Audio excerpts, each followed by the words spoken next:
Hi, this is J.H. Northrup. Kyle Van Meter's not with us today, so instead I've got Melinda Clinger, Director at Fulton County Historic Society.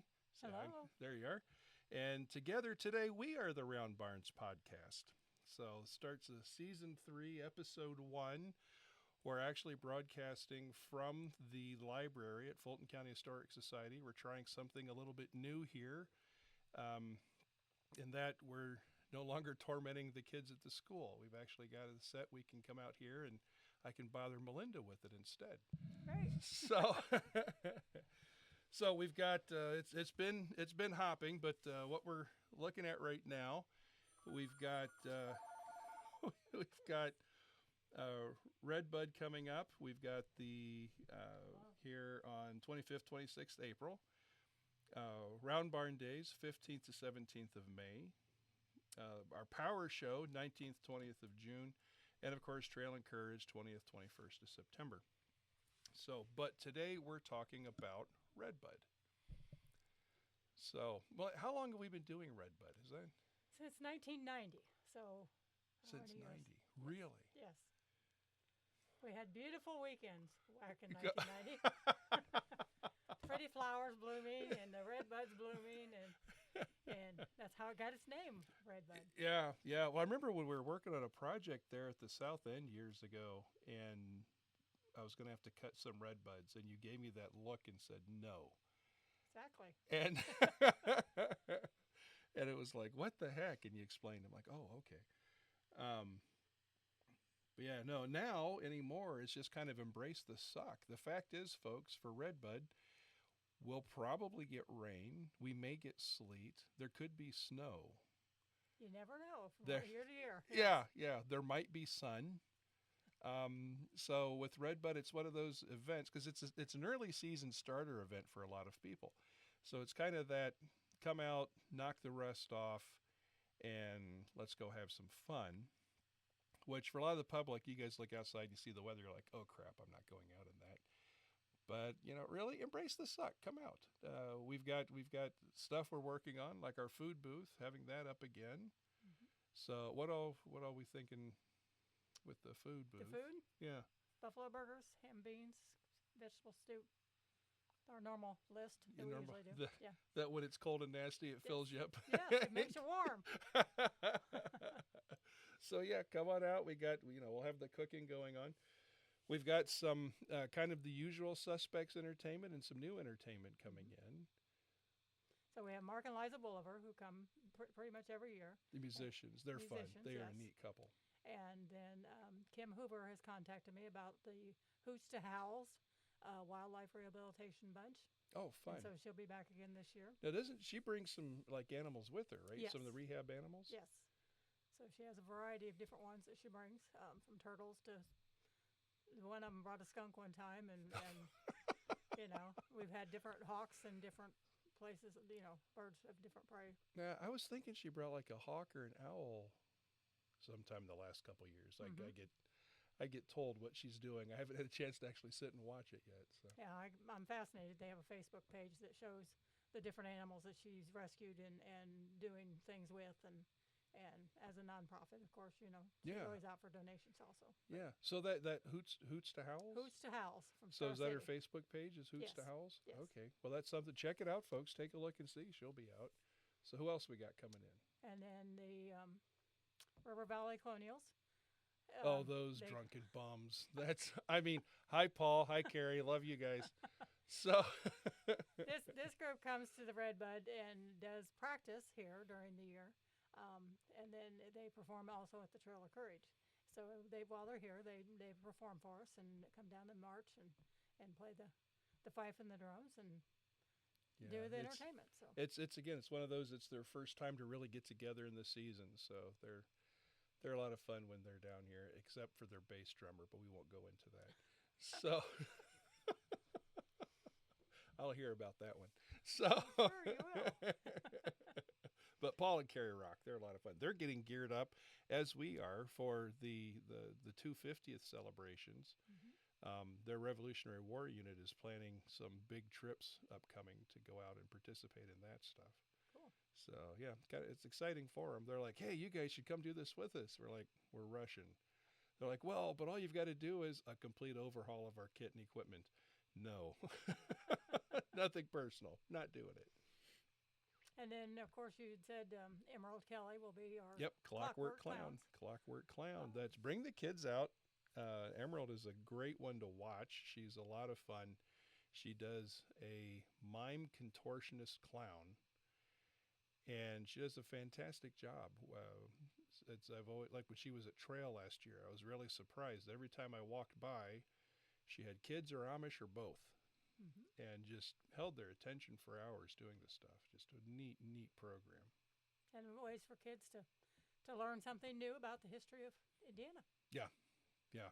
So, So that's yeah, and it's gonna be. I don't know. It's kind of cool. So you and I are damned together in the Trail of Courage Committee, the yes. Redbud Committee. But it's been kind of going a little bit further, guys, than just talking about Redbud. I know for Trail, we're working on getting some more entertainment in, more specifically for the kids, focused for the kids, and it's kind of exciting to me Mm-hmm. in the background as we're both traveling around, hitting different events and programs, and meeting people, coming back, going, "Oh my God, I saw this. We got to try Yes. this." Yes. And they're like, "Well, can we afford them?" Actually, we can. Good. Let's do that. Yes. Yeah. A lot of these people, they are programs that are paid.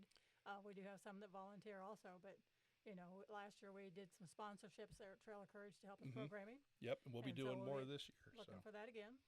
Um, but it helps to get the different parts of the history here.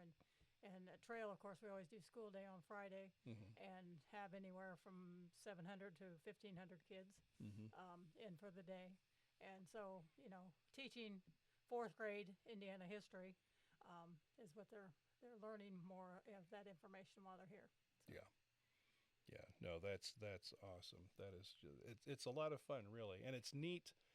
Like in working on the sponsorships last year, it was really neat to me seeing kind of that feeling of community forming hmm and getting people to realize it's like we're not just the place with the round barn that gets hit by a tornado every so often.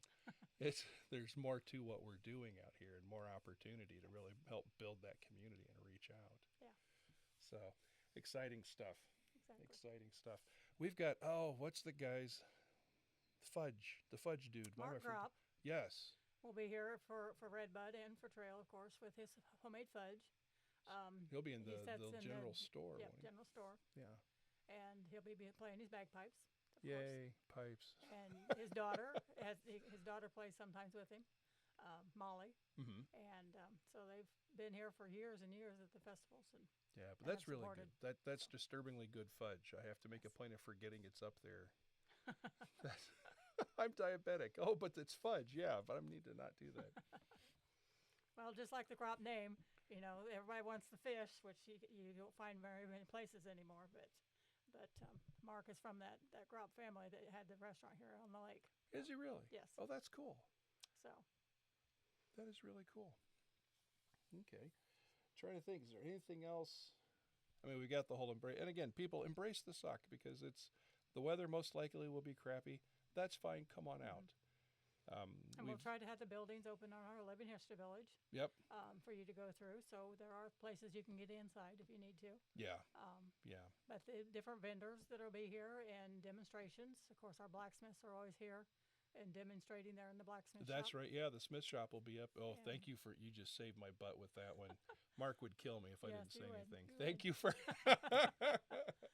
But they do have a lot of different things. They meet here the second Saturday of each month and actually teach classes. So if you're interested in becoming a blacksmith or learning how to do part of it, come on out on a Saturday morning from 9 until usually they're here till at least 1, if not that later. Yeah, But they have quite the group that comes out every month. yeah, And yeah. then They're during the festivals, they're doing different things. And they were talking about maybe doing pork rinds ooh, at Redbud. oh, that'd be awesome. So they had started playing around with that last year at Trail. So I think Mark did talk to me about that. So That'd be that'd be awesome. Well, something, now he's something got to different. do it. Now he's Yeah. got no choice. Mar- there, The IBA guys are going. Indiana Blacksmithing Association guys apparently are going to have pork rinds. So if you come out here and there aren't any, go to the blacksmith shop and ask them why there are no pork rinds. Yes. So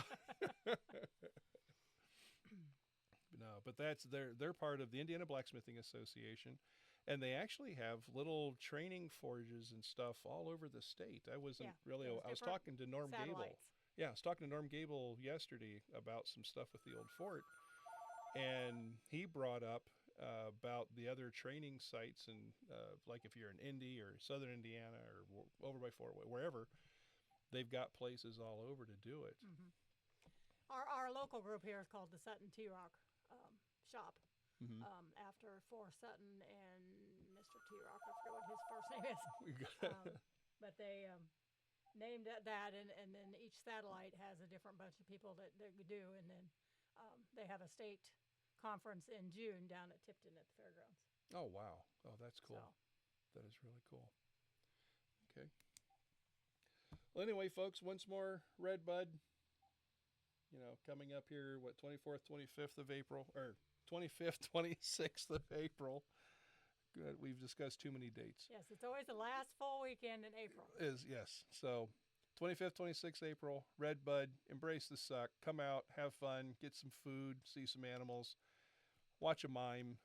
Yeah. I think my group's planning on doing their candy cannon again, so we'll be launching candy through the air for the kids. Maybe we figured out last year how much of a charge to put in it so the hard candy doesn't just pulverize when it's fired. So it'll actually be edible. Yeah, they might want something to eat. Yeah, they might. Anyway, that's what we've got for now, guys, and we'll be back in a bit. Take care.